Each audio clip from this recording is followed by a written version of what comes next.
Buenos días a todos. Yo soy Hélio Pena Guimarães, presidente de la Asociación Brasileña de Medicina de Emergencia.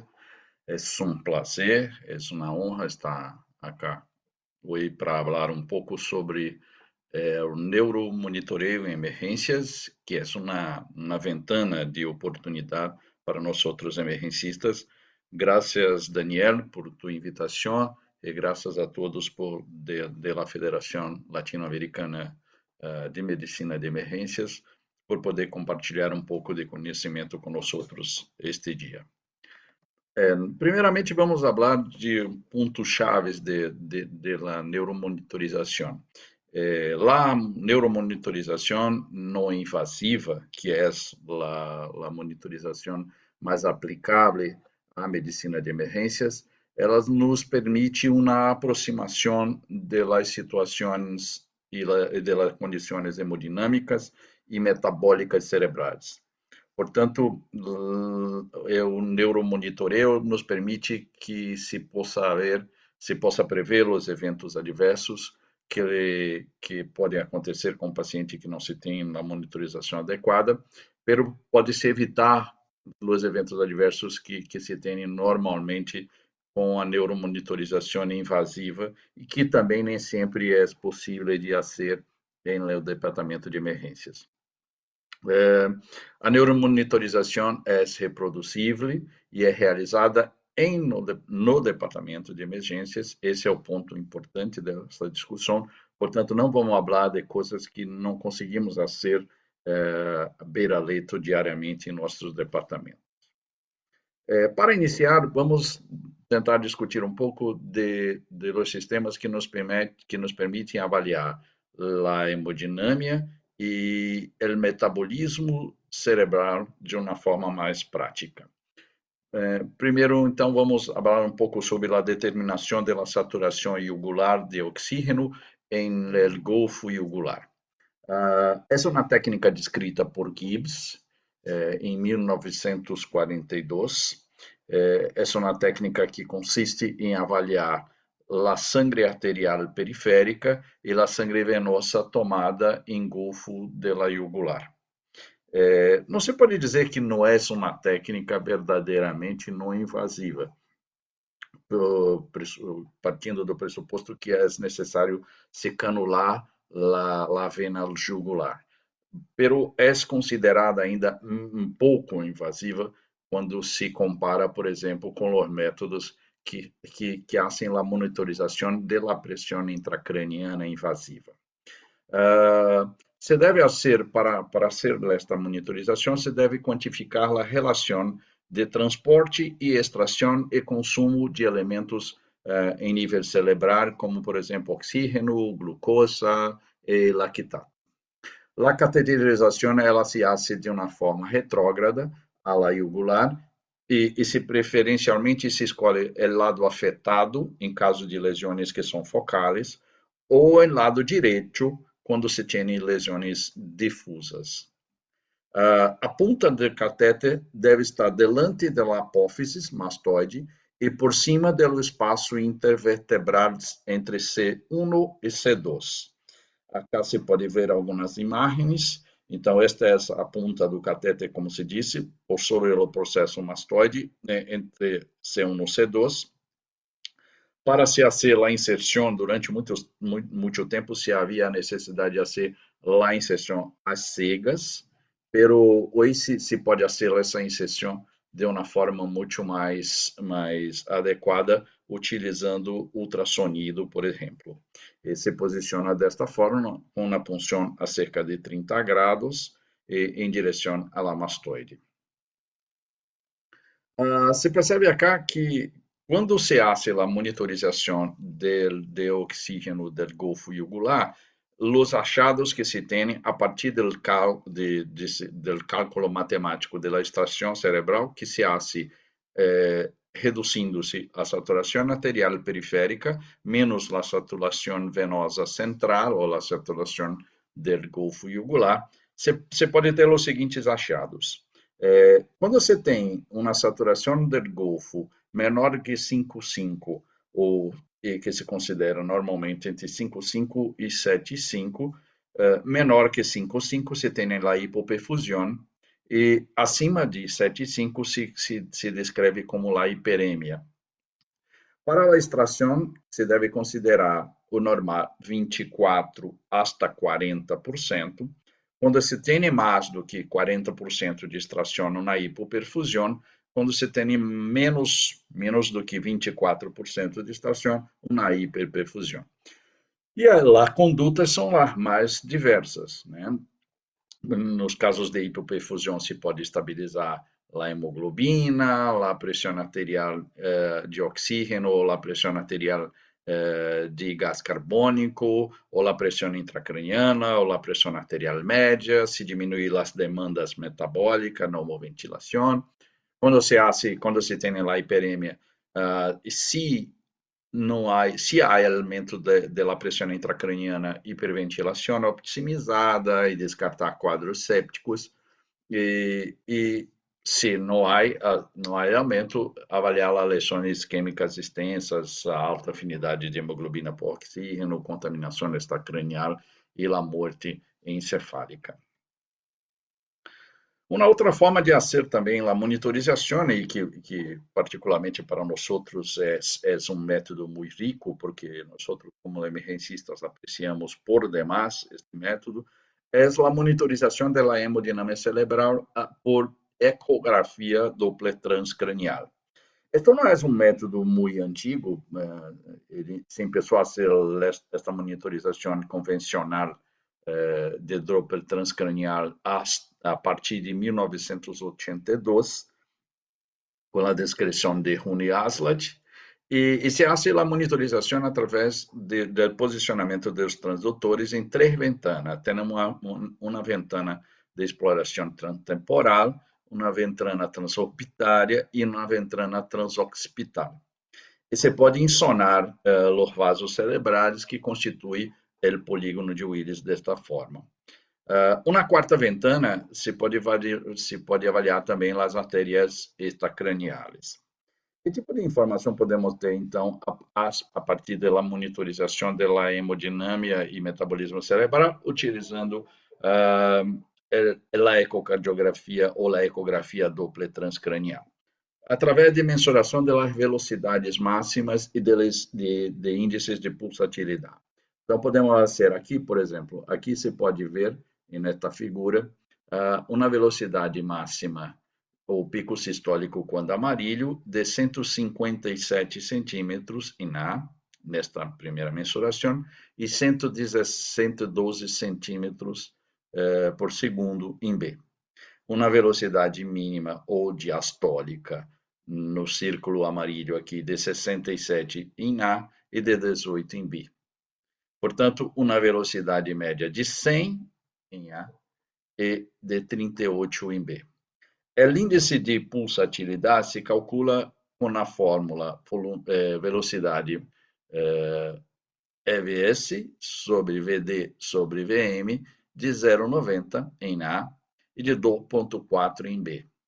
E o índice de resistência mediante a forma VS, velocidade sistólica e diastólica, por sistólica, de 0,57 em A e 0,84 em B. Em A, se pode ver um padrão que é compatível com elevada velocidade de fluxo sanguíneo cerebral. Isto pode se fazer uma diferença entre a hiperemia e o vasoespasmo, usando uma fórmula que vamos falar um pouco mais à frente, que se chama Lindbergh, que é um score. Ou, no padrão B, podemos então detectar um padrão compatível com hipoperfusão cerebral. Portanto, a monitorização da hemodinâmica cerebral por ecografia Doppler transcranial nos permite dizer hipoperfusão ou baixo fluxo quando se tem uma velocidade média de artéria cerebral média inferior aos valores de referência, independente do índice de pulsatilidade. Hiperêmico, quando se tem uma velocidade média de artéria cerebral maior que a referência e com índice de Lindbergh inferior a 3, independente do índice de pulsatilidade. Para para esclarecer, o índice Lindga é um quociente entre a velocidade média de artéria cerebral média e a velocidade média de artéria cerebral esquerda. O vasoespasmo, a artéria cerebral média maior, com índice de Lindga menor do que maior do que 3, independente do índice de pulsatilidade. E, por fim, a maior resistência, o índice de pulsatilidade maior que a referência, e o paro circulatório cerebral, fluxo reverberante, espigas sistólicas aisladas, a desaparição e com fluxos previamente detectados. Se hace bastante também, nós usamos bastante acá em Brasil, a estimação da pressão intracranial através da ecografia da vaina do nervo óptico. Este é um método que se começou a ser em 1997. Se utiliza um transdutor linear de 3 a 8 MHz. Esse transdutor se posiciona em um plano axial sobre a porção temporal do párpado superior, cerrado, e se utiliza uma gruesa capa de gel ultrassonido de ultrassonido para se detectar melhor a imagem. Por convenção, quando a distância de vaina de nervo óptico se evalua em milímetros, portanto, hasta 3 milímetros por debaixo da papila se tem uma pressão intracranial normal.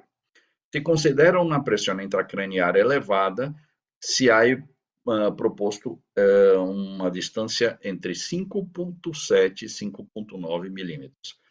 E com melhor correlação, os dados preliminares nos apontam que ponto de corte mais preciso é quando se tem entre 6,9 milímetros para estimar uma pressão intracraniana que seja superior a 20 milímetros de mercúrio.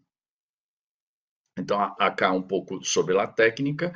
Você tem aqui um plano transversal, o transversal ou axial, o globo ocular, você pode ver aqui, nervo óptico, e a medição desta distância da vaina de nervo óptico se deve realizar 3 milímetros posterior à papila e hasta o borde externo de la dura madre, que é ecogênica, pero sem incluir o que rodeia esta última.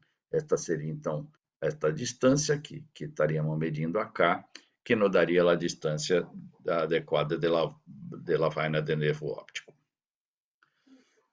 Particularmente, este é um método que não tenho muita experiência, não usamos tanto acá, mas que se pode fazer com segurança também, que é a ecografia duplex transcranial codificada por color. Então, este é um método mais antigo, que se começou aos finais dos anos 80. Essa é uma ecocardiografia duplex transcranial que combina as imagens a color e espectrales por Doppler transcranial, junto com imagens bidimensionais. Se usa um transdutor setorial, que é o mesmo que se emplea para ecocardiografia, portanto, entre 1 a 5 MHz. E as ventanas de estudo são as ventanas que se usa também para a ecografia convencional. O transdutor em la ventana transtemporal avalia uma evolução e com o transdutor em la ventana transtemporal se pode avaliar a desviação da linha média e a mediação do terceiro ventrículo.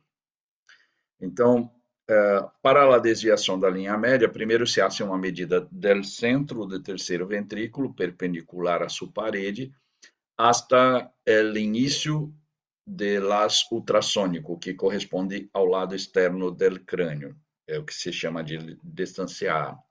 E uma manobra idêntica se faz em lado contralateral, que se chama a distância B. A desviação que são maiores do que 2,5 milímetros se considera desviação da linha média significativa. Então, acá temos o terceiro ventrículo, que são essas linhas hipoecogênicas que estão limitadas acá por las flechas brancas, Você tem lá a glândula pineal, calcificada, e ambos os tálamos aqui, que se pode ser com aterísticos, como se pode ver comparando esta imagem com a imagem de tomografia. La medición de la se hace então del centro do terceiro ventrículo hasta perpendicular à sua parede até ao lado externo do crânio, cerca de 5,9 milímetros acá. Né? Uma manobra idêntica, então, se repete ao lado contralateral, do lado B, 5,8, e se calcula um desvio entre a medida de A e a medida de V, hasta que pode-se ver que há um desvio de 0,5 milímetros. Recordando que a deviação significativa que se considera para estes casos é quando se tem uma deviação de 2,5 milímetros ou mais. E por fim, esta é uma técnica que se começou a usar acá em Brasil, é uma técnica de monitorização não invasiva da pressão intracraniana. É uma técnica que avalia diferentes ondas de pulso através deste método de captação e que tem se revelado muito sensível quando comparada aos outros dados. É de uma startup, inicialmente uma empresa brasileira, uma startup chamada BrainCare, que começou a usar e desenvolveu este equipamento. Temos começado a usar este equipamento nos serviços que trabalham acá em Brasil, particularmente no departamento de emergência, para avaliar alguns casos, inclusive alguns casos de cefaleias, e também para regular a pressão das válvulas que fazem os desvios licóricos. E os resultados têm nos demonstrado uma correlação estatisticamente significativa de parâmetros morfológicos entre a monitorização da pressão intracraniana de forma mais invasiva, que é o padrão ouro, o padrão estándar, com o sistema Brain4Care ou B4C, como se diz aqui, e que tem demonstrado uma excelente correlação, inclusive que nos facilita a decisão para muitas das diversas situações.